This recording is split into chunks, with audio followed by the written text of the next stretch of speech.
बिस्मिल्लाहिर्रहमानिर्रहीम। बेटा जी, आज तलब के चैप्टर का आखिरी टॉपिक ये इतना अहम नहीं है, सिर्फ शॉर्ट आंसर हैं कि तलब की लेक्चर कैसे अमली तौर पे हम फ़ायदा देती है। बस आप इनके नाम याद कर लें। अभी आपको ये समझाया भी तो आपको इतनी समझ नहीं आएगी। अगले चैप्टर की तरफ आते हैं। ये सिर्फ शॉर्ट आंसर आपने नाम याद कर लें, 3-4 आपके काफ़ी हो जाएंगे। अगले चैप्टर की तरफ आते हैं। हमारा जो नेक्स्ट टॉपिक है चैप्टर नंबर 5, रसद। तलब के बिल्कुल उलट तलब करते हैं सार्फिन, जो बाज़ार से जाके चीज़ें ख़रीदते हैं। रसद होती है बेचने वालों की तरफ से।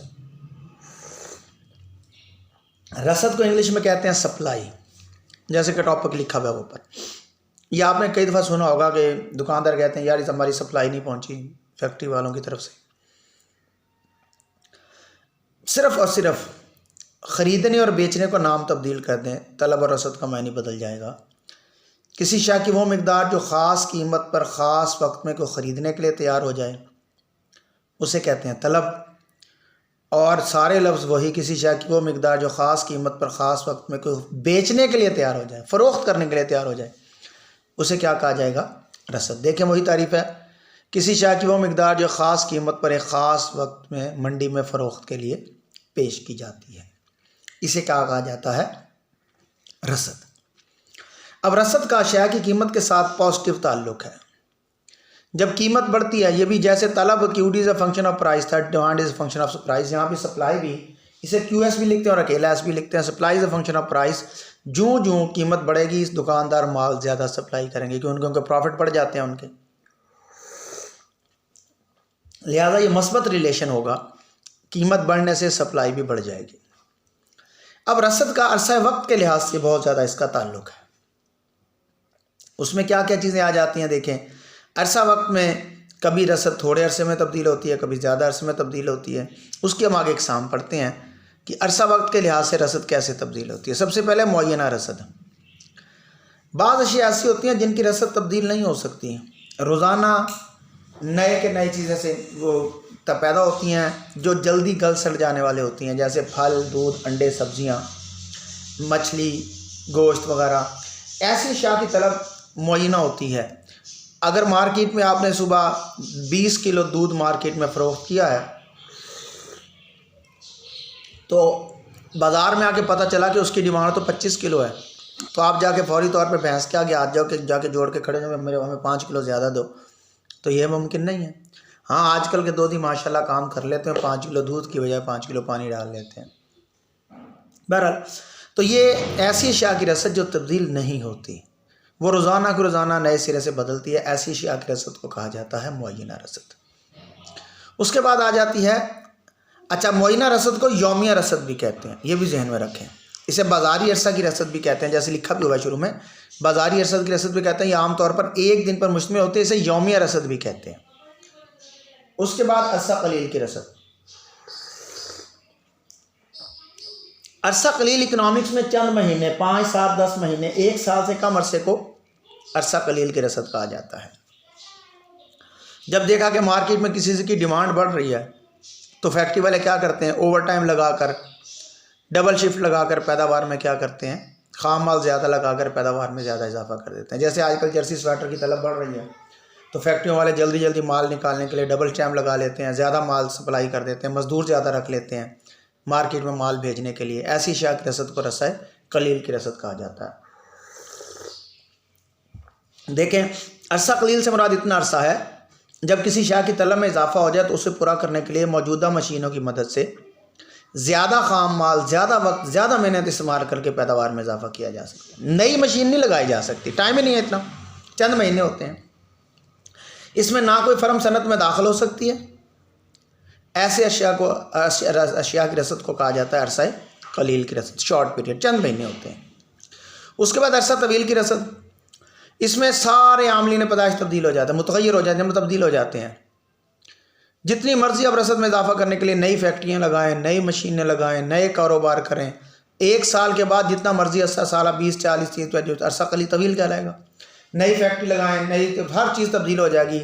इसमें नई मशीनें लगाने का वक्त होता है, पैदावार में इजाफा करने के लिए नई फैक्ट्रियाँ आप लगा सकते हैं, जितनी मर्ज़ी चाहे आप तब्दीलियाँ कर सकते हैं। जब पुरानी फर्में छोड़ के जा भी सकती हैं, नई फर्में कारोबार में दाखिल भी हो सकती हैं। ऐसी अशिया की रसद को अरसाए तवील की रसद कहा जाएगा। इकनॉमिक्स में 1 साल से कम चंद महीने जो होंगे वो अरसा कलील की रसद होगी, और उससे ज़्यादा जो लंबा अरसा होगा उसे कहा जाएगा अरसाए तवील की रसद कहा जाएगा। उसके बाद आ जाते हैं जी कंसेप्ट्स ऑफ सप्लाई, रसद का मज़ीद तसव्वुरात। सबसे पहले मुरक्कब रसद। बाज़ चीज़ें ऐसी होती हैं जो एक से ज़्यादा ज़राए से हासिल की जा सकती हैं, उनको एक से ज़्यादा चीज़ों के ज़रिए सप्लाई किया जा सकता है। मगर मार्केट, जैसे मसलन मार्केट में गोश्त सप्लाई करना है तो मुर्गी का गोश्त भी सप्लाई किया जा सकता है, गोश्त बकरी का भी, भेड़ का भी, कट्टे का भी, ऊँट का भी, मछली का भी, भैंस का भी, ये मुख्तलिफ गोश्त सप्लाई किए जा सकते हैं। चीज़ एक ही है लेकिन मुख्तलिफ तरीक़ों से सप्लाई हो रही है। ऐसी अशिया की रसद को कहा जाएगा मुरक्कब रसद। उसके बाद दूसरी है जी मुश्तरक रसद। बात चीज़ें ऐसी होती हैं जो मार्केट में एक सप्लाई करें तो दूसरी ऑटोमेटिक सप्लाई हो जाती है।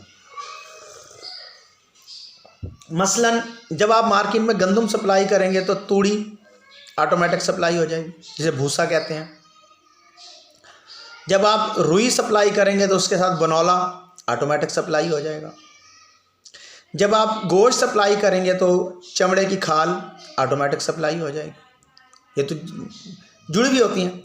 तो बाज़ अशिया इकट्ठी पैदा होती हैं, उनकी रसद मुश्तरक रसद कहलाती है, जैसे रुई और बनौला, गंदम और भूसा वगैरह, जैसे मैंने अभी मिसाल दी। उसके बाद मुतकाबल रसद। बाज़ अशिया की रसद आपस में मुकाबला करती है, मुख्तलिफ मकासद के लिए इस्तेमाल होती है, एक से ज़्यादा मकासद के लिए इस्तेमाल हो सकती है। मसलन लकड़ी है, जलाने के लिए भी इस्तेमाल हो सकती है, फर्नीचर बनाने के लिए भी इस्तेमाल हो सकती है। और ये पक्की बात है, जब एक के लिए इस्तेमाल ज़्यादा करेंगे तो दूसरी की रसद क्या हो जाएगी, कम हो जाएगी। ऐसी अशिया की रसद को मुतकाबल रसद कहा जाता है कि लकड़ी है, आप मेज़, कुर्सियाँ, दरवाजे, फर्नीचर जलाने के लिए, आप जैसे लोगों को सुधारने के लिए मास्टर जी का मौला बख्श, ये सारी चीज़ें इसमें आ जाएंगी। उसके बाद आ जाता है जी रसद और ज़ख़ीरा में फ़र्क। आम तौर पे रसद उसे कहते हैं जो मार्केट में सप्लाई हो जाती है, ज़ख़ीरा उसे कहते हैं जो चीज़ों में गोदामों में पड़ा होता है। ज़ख़ीरा तो बिल्कुल वाज़ेह है, ज़ख़ीरा से मुराद किसी की वो मिकदार जो तैयार हालत में कारखानों गोदामों में मौजूद होती है। तैयार होनी ज़रूरी है। आपने जूतों की फैक्ट्री लगाई हुई है, आपने एक कमरा भर के रखा हुआ है, चमड़े का एक कमरा भर के रखा हुआ है, रोशन का, कीलों का, यह आपका ज़ख़ीरा नहीं है, ये तो खाम माल है। जो आपने जूते बना के भर के रखे हुए कमरों में, वो आपका ज़ख़ीरा है।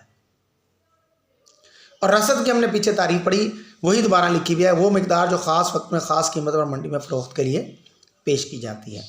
अब इसकी एक मिसाल समझ लें। सपोज दैट आपके पास ज़ख़ीरा था किसी चीज़ का, सपोज दैट गंदम का 100 बोरी। आपने क्या किया, उसमें से 50 बोरी आपने सप्लाई कर दी। अब ये 50 बोरी कारखाने से निकलकर दुकानों पे आ गई, फैक्ट्रियों से निकलकर दुकानों बाज़ारों में आ गई। ज़ख़ीरा कितना रहा? अब अक्सर स्टूडेंट कहते हैं जी कि ज़ख़ीरा 50 बोरी रह गया। गलत। जब तक रसद बिकेगी नहीं वो ज़ख़ीरे का हिस्सा ही रहेगी। तो तैयार हालत में, चाहे कारखानों में पड़ी हो, चाहे गोदामों में पड़ी हो, चाहे दुकानों में पड़ी हो, जहाँ भी पड़ी होगी तैयार हालत में, वो रसद ज़ख़ीरा का हिस्सा ही कहलाएगी। लिहाजा यहाँ पर ज़ख़ीरा जो बचेगा वो 50 बोरी नहीं बनेगा, वो 100 बोरी ही रहेगा, क्योंकि अभी दुकानों से, गोदामों से निकल कर चीज़ दुकानों पे आ गई, अभी बिकी तो नहीं है। जब बिक जाएगी फिर रसद ज़ख़ीरे से निकलेगी। लिहाजा आम तौर पे ये फ़र्ज़ किया जाता है कि रसद ज़ख़ीरा का हिस्सा ही होती है। मैं इसको दोबारा दोहरा देता हूँ, टॉपिक नया कल शुरू करेंगे। नंबर 1, मुरक्कब रसद। चीज़ एक ही है, मुख्तलिफ ज़रियों से सप्लाई की जा रही है, जैसे गोश्त, मछली का, भैंस का, मुर्गी का, कट्टे का, अगर अल्लाह ने पैसा दे तो हिरन भी हलाल है, हिरन का, इस तरह बटेरों का। तो ऐसी अशिया की रसद को मुरक्कब रसद कहा जाएगा। और मुश्तरक रसद बाज़ अशिया ऐसी होती हैं जिनकी सप्लाई एक इकट्ठी आती है, जैसे मैंने मिसाल दी कि रुई के साथ बनौला, गंदम के साथ भूसा वगैरह। ऐसी अशिया की रसद को मुश्तरक रसद कहेंगे। और मुतकाबिल रसद, बाज़ अशिया की रसद आपस में मुकाबला करती है, एक के लिए सप्लाई ज़्यादा करेंगे तो दूसरे के लिए कम हो जाएगी। जब अब लकड़ी जलाने के लिए ज़्यादा सप्लाई करेंगे तो फर्नीचर बनाने के लिए कम रह जाएगी, और अगर फर्नीचर बनाने के लिए ज़्यादा करेंगे तो जलाने के लिए कम रह जाएगी। जलाने के लिए ज़्यादा तो दरवाजे खिड़कियाँ बना लिए, सारी चीज़ें अलग अलग हैं। उसके बाद रसद और ज़ख़ीरा में फ़र्क मैंने बता दिया। ज़ख़ीरा वो जो तैयार हालत में होता है, अगर तैयार हालत में नहीं है तो ज़ख़ीरा नहीं है। जो तैयार हालत में गोदामों में, कारखानों में, दुकानों में, किसी भी जगह पे पड़ी हुई है, उससे ज़ख़ीरा कहा जाएगा। और रसद की तारीफ़ लिखेंगे, किसी शाह की वो मिकदार जो ख़ास वक्त में ख़ास कीमत पर मंडी में फ़रोख्त के लिए पेश की जाए, उसे क्या कहा जाएगा? रसद। और आम तौर पर रसद ज़ख़ीरा का एक हिस्सा होती है। वो मैंने बताया कि माल दुकानों से, गोदामों से निकल कर दुकानों पे आ गया, अभी बिका नहीं है, गोदामों में पड़ा हो या दुकानों में पड़ा हो, वो ज़ख़ीरा ही कहलाएगा। लिहाजा रसद ज़ख़ीरा का हिस्सा होती है। तो ये आज का टॉपिक यहाँ पे हमारा ख़त्म हो गया। नेक्स्ट इंशाल्लाह फिर आगे देखेंगे।